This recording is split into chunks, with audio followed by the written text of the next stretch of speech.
Почитувани,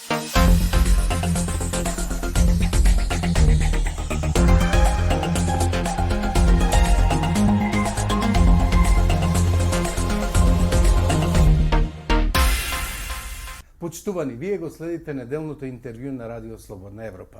Гостинка во емисијата е писателката Лидија Димковска. Димковска, на кои горливи прашања се обидовте да најдете одговори во вашата гранична состојба?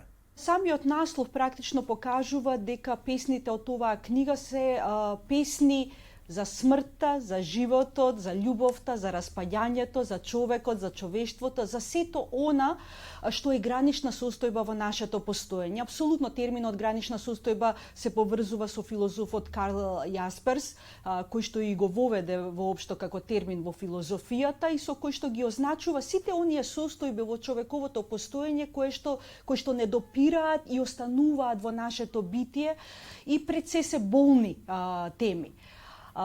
Така што во оваа година на пандемија и јас се соочив со многу теми и мотиви, пред се, значи, на распаѓањето не само на светот каков што го познававме, не само на животот каков што го знаевме, туку и воопшто дали е можно да се изгради нешто врз таа основа, врз основа на она што се распаднало.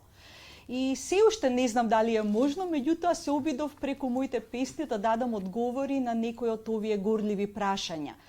И како што добро потенциравте, навистина светов се измеша и се измести од сопствената оска, како што би рекол можеби Блаже Конески, а сите ние тоа го почувствувавме не само во локалните средини, туку воопшто на глобално ниво и едноставно не можевме да ги затвориме очите пред сето тоа што ни се случуваше и што се уште ни се случува. По пандемијата, ќе не направи ли времето кое го преживеавме поотпорни на она што доаѓа утре? Па кога почна пандемијата бев краен оптимист, морам да признаам, и мислев дека навистина нешто ќе не научи или таа пандемија што ни се случува, дека нешто ќе научиме од историјата. Ние практично учествуваме во еден вид историја, така.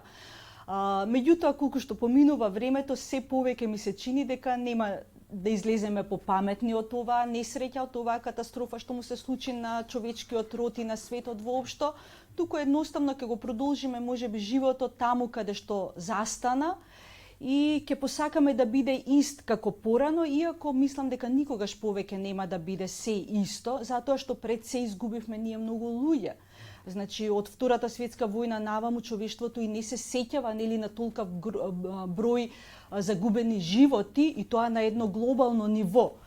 Мислам дека барем од тоа би требало да научиме нешто повеќе и да престанеме да јуриме нели низ животот, туку едноставно животот да го живееме пристојно и скромно како што му наликува на човечко битие. Во годината пак кога ни се случи пандемијата, вие бевте добитничка на две значајни и големи награди.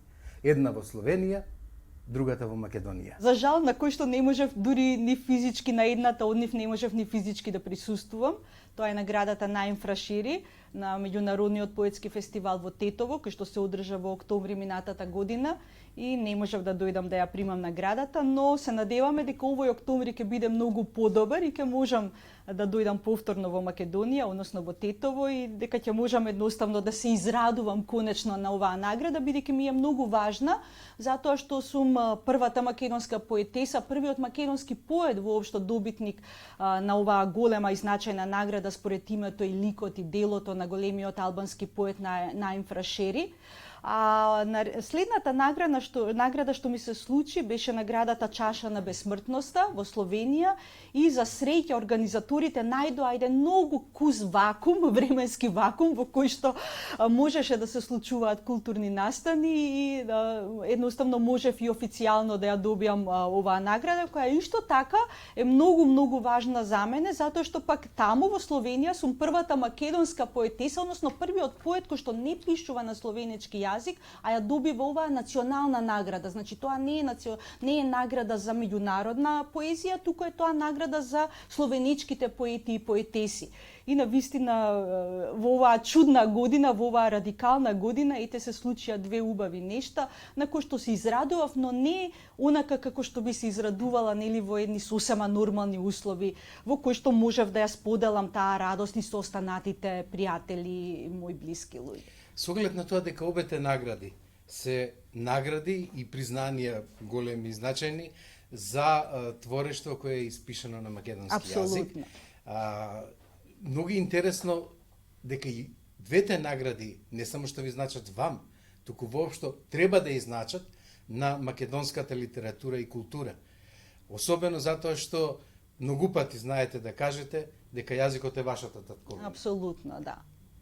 Да, јазикот е мојата татковина, јас не одлучив само свесно и совесно да пишувам на македонски јазик, тоа е и моја политичка одлука да пишувам на македонски јазик. Јас сум доволно способна, мислам дека можам да пишувам на словенечки јазик, додека живеев во Романија можев да пишувам и на романски јазик, и односно ја напишав докторската дисертација на романски јазик. Во Словенија, значи пишувам есеи и останати текстови на словенечки јазик, тоа можам да го правам, но поезија и проза пишувам исклучително само на македонски јазик. Мислам дека ние писателите, писателките кои што потекнуваме од Македонија, ако ние не пишуваме на македонски јазик, не знам од кого ќе очекуваме тогаш да пишува на македонски јазик. И со оглед на сето она што се случува, нели, на еден политичко-културен и културолошки и социолошки план, јас мислам дека донесов буквално животна и политичка одлука да пишувам само на македонски јазик. И на тој начин да покажам и да докажам дека македонскиот јазик постои, бидејќи јазикот е основата на секоја книжевност. Иако лично не верувам во постоењето на едно национална книжевност и не верувам дека во Македонија постои само национална книжевност пишувана на македонски јазик, бидејќи Македонија е сепак мултикултурно општество, овде живеат и други заедници, овде живеат писатели кои што пишуваат и на други јазици. Сметам дека македонската литература е збир и богатство од сите тие мали литератури и јазици и секоја останата земја. Јас и во Словенија секогаш се залагам за писателите кои што живеат во Словенија, меѓутоа не пишуваат на словенечки јазик, а таму не има многу повеќе, бидејќи сепак Словенија привлекува и автори кои што се селат во Словенија од едни или други причини. Така што сметам дека националните литератури како такви не се многу важни и не смеат да бидат важни во еден век на номадизам, на селидби, на преселби, на мешање меѓу народите и културите. Меѓутоа, секој автор треба да си го избере јазикот и да биде слободен да го избере јазикот на кој што ќе пишува. И таа слобода да му биде признаена и овозможена, апсолутно. А слободата може да биде овозможена само во политички рамки. Бидејќи внатрешната слобода никој не може да ни ја одземе. Меѓутоа, ако јас во Словенија живеам и пишувам на македонски јазик, а тоа никој не го смета како нешто нормално и вообичаено, тогаш јас едноставно не припаѓам воопшто на словенечката култура. Оваа награда, значи чаша на бесмртноста, која што ми беше доделена во Словенија, на некој начин всушност го призна постоењето на македонскиот јазик во една буквална смисла. Значи таму има авторка која што живее и пишува на македонски јазик и иако пишува на македонски јазик, припаѓа сепак на корпусот на словенечката литература, а со тоа нормално и на македонската литература, бидејќи пишува на македонски јазик. Во Скопје доаѓате по една цела година. При секое ваше доаѓање, го снемува ли вашето Скопје од она што го имате како меморија? Што мислите за градот, за Македонија воопшто денес? Јас не сум од оние луѓе кои што имаат само сеќавања. Јас мислам дека активно живеам на некој начин со македонската реалност. Односно, знам за се што се случува овде, след тоа го следам, учествувам активно во некој културен живот во Македонија, објавувам во Македонија, така што не доаѓам со помислата дека треба да ги барам спомените низ Скопје или низ Македонија. Секако дека ги гледам работите што останале и работите што се промениле, и тоа е нормално за секој човек, но доаѓа многу почесто, односно оваа година секако беше исклучок, нели, заради короната, но доаѓа многу почесто од можеби некои други луѓе кои што живеат во странство и кои што се сеќаваат повеќе отколку што го живеат, нели, она што им е дадено од Македонија. Во мојот случај мислам дека никогаш и не правам некоја разлика во тоа дека живеам во Словенија, а овде само престојувам. Јас кога сум во Македонија, живеам во Македонија, кога сум во Словенија, живеам во Словенија, но кога сум во Америка, живеам и во Америка, иако се тоа краткотрајни престои. Така што имам еден активен однос кон животот и реалноста во Македонија и таа реалноста неретко едноставно ме инспирира и да пишувам. Многу од песните во оваа книга, во Гранична состојба, се сигурно поврзани и со животот во Македонија.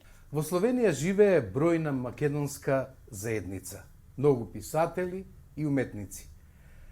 Можете ли вие како творци да ја кажете вистината за Македонија таму, во една поинаква друга средина? Словенија сепак беше дел од заедничката, нели, татковина Југославија и таму народот практично го нема тој проблем со Македонија и со македонскиот јазик. Сите знаат дека постои Македонија, дека е сега Северна Македонија, дека постои македонски јазик и така натаму. Значи, таму прашањето за Македонија не се проблематизира на тој начин, односно барем јас не сум доживеала некој да ми рече македонскиот јазик не постои или така натаму. Така што секако сите ние кои што живееме некаде, не само во Словенија, апсолутно можеме да придонесеме да се запознае нашиот јазик, да се запознае нашата култура. Јас, например, не верувам во речиси единствената функција на диаспората, на македонската диаспора во светот, која што пред се однесува на фолклорот и на традицијата. Јас лично, например, во Македонија никогаш не сум се поврзувала со фолклорната традиција и мене ми е тоа нешто дури и туѓо, нели? Јас повеќе ја сакам, не знам, урбаната традиција, повеќе ја сакам книжевноста која што се пишува, повеќе ја сакам современата уметност и мислам дека не треба во диаспората да се инсистира толку многу на минатото. Диаспората има нешто што јас го нарекувам идеализација на примарната татковина. А таа идеализација, јас мислам дека никому не му е од помош, никому не му е од корист. Ако јас постојано идеализирам Македонија од Словенија и мислам дека тука се е убаво, идеално и така натаму, не можам да имам активен однос кон Македонија. Не можам ништо да сменам во Македонија, не можам да изразам свое критичко мислење. А тоа, за жал, неретко се случува во диаспората, не само во македонската, воопшто, значи во тие заедници кои што постојат на одредени народи или нации расфрлани низ светот. Затоа јас всушност во Словенија и немам некаква допирна точка со македонската заедница, односно не се чувствувам како дел од македонската диаспора во Словенија, не учествувам во заеднички, не знам, културни или други настани кои што се случуваат во таа диаспора. Мене диаспората на некој начин ме стеснува, ми го одзема просторот, ме гетоизира, а јас од секогаш сум била космополит и едноставно не се пронаоѓам во некое такво мини гето од некаква нација, нели?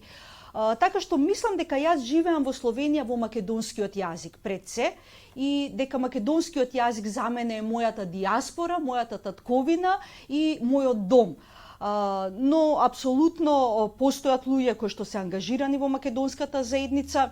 Иако морам да веднаш да кажам дека и авторката, например, на оваа илустрација на книгата, нели, прекрасна композиција, која што се вика Хоризонт во настанување, Светлана Јакимовска Родич, таа е исто така уметничка, сликарка од Куманово, од Македонија, живее долги години во Словенија и кај неа исто така сум го забележала тоа дека едноставно не се чувствува дел од македонската диаспора. Можеби и македонската диаспора во светот е виновна за тоа, токму поради таа тесноградост на некаква функција да се зачува по секоја цена фолклорот, да се зачува готвачката традиција, да се зачува некоја традиција која што ни овде вие не ја живеете повеќе.